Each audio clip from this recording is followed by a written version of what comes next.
नमस्कार दोस्तों, मैं संजय गांधी और अध्यापक भर्ती परीक्षा 2023 में चयनित।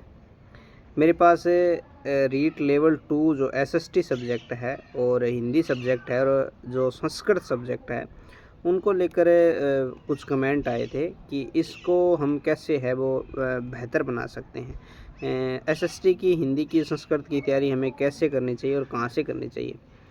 क्योंकि रीट लेवल जो एसएसटी है लेवल 2 के अंदर, उसके अंदर एसएसटी और हिंदी का सबसे बड़ा कंपटीशन है L2 के अंदर। कंपटीशन बड़ा होने के पीछे बहुत सारे कारण हैं। उनमें सबसे प्रमुख कारण तो यही है कि लेवल 2 के अंदर जो बीएड योग्यताधारी जितने भी विद्यार्थी हैं, वो अन्य सब्जेक्ट की तुलना के अंदर ज़्यादा हैं। और दूसरा कारण सबसे बड़ा ये है कि इंग्लिश की और साइंस मैथ की तुलना के अंदर इनकी पोस्ट जो है वो भी पोस्ट काफ़ी कम आती है। तो ये सबसे बड़ा कारण है, पोस्ट कम आती है। जैसे पिछली बार भर्ती हुई थी 48,000 पदों पर, उसमें केवल L2 के अंदर और हिंदी के पद 2835 दिए गए थे लमसम, और कंपटीशन सबसे ज़्यादा हिंदी के अंदर था और इसलिए मेरिट भी सबसे ज़्यादा आई जाती है। और दूसरा कंपटीशन सबसे बड़ा एसएसटी के अंदर होता है। तो ऐसे के अंदर एक तो पद इतने कम आना और फिर हमारे ऊपर वो भी एक डिप्रेशन बन जाता है कि हम इसको कैसे क्रैक करें। देखना, हमारे रीट के अंदर मैं ये मानता हूँ कि राजस्थान के अंदर अभी तक लगभग 95% या 99% यही सिस्टम है कि जो हमारे पास एक सिलेबस निर्धारित होता है, लगभग उन्हीं से क्वेश्चन पूछे जाते हैं। एसएसटी और हिंदी के अंदर होता क्या है कि हमें जो हमारा 10वीं 12वीं तक का मटेरियल है, उसके अलावा अन्य मटेरियल भी हाई करने लगते हैं। जैसे ग्रेजुएशन का पोर्ट है, पीजी का है, यूजी का है, वो सब्जेक्ट हम पढ़ने लगते हैं।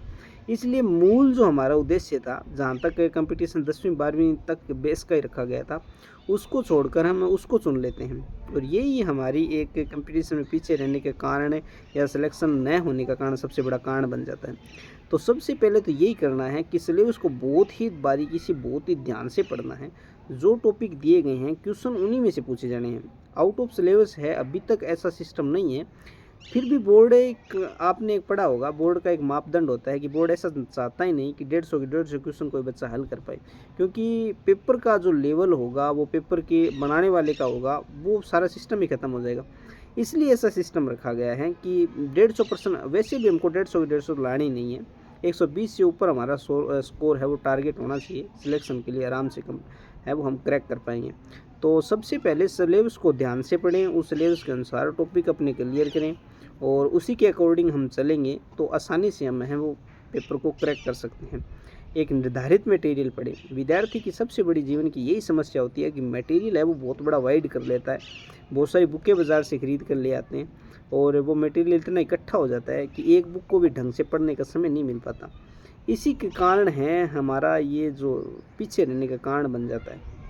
मटेरियल कम से कम रखें, सोर्स कम से कम रखें। एक बुक को बार से बार पढ़ने का प्रयास करें। एक बुक को जितनी बार पढ़ेंगे, हर बार हमें उससे कुछ नया सीखने को मिलेगा। तो एक बुक को बार बार पढ़ना चाहिए, इतने बार पढ़ लेना चाहिए एक बुक को कि हर पॉइंट, हर टॉपिक, हर पेज पर क्या कैसा लिखा हुआ है हमें याद हो जाना चाहिए। अगर एक बुक के अंदर हम इतनी योग्यता प्राप्त कर लेते हैं कि एक बुक को इतना याद कर लेते हैं, तो फिर मार्केट से कोई भी बुक उठाकर आप देख लेना, हर बुक को आप लगभग 2 3 4 दिनों के अंदर पढ़ पाओगे, क्योंकि सेम मटेरियल हमारी रिपीट होने वाला है। तो सोर्स कम से कम रखें। अगर तैयारी शुरुआत के अंदर कर रहे हैं या मन में है कि एग्ज़ाम क्रैक करना ही है, एक पोस्ट लेनी है, तो सोर्स कम से कम रखें। एक मटेरियल को ज़्यादा से ज़्यादा पढ़ने का प्रयास करें, आसानी से एग्ज़ाम है वो क्रैक कर पाएंगे। तो इसके अलावा भी और कोई डाउट हो किसी टॉपिक को लेकर, तो आप है वो मुझे कमेंट बॉक्स के अंदर लिख सकते हैं।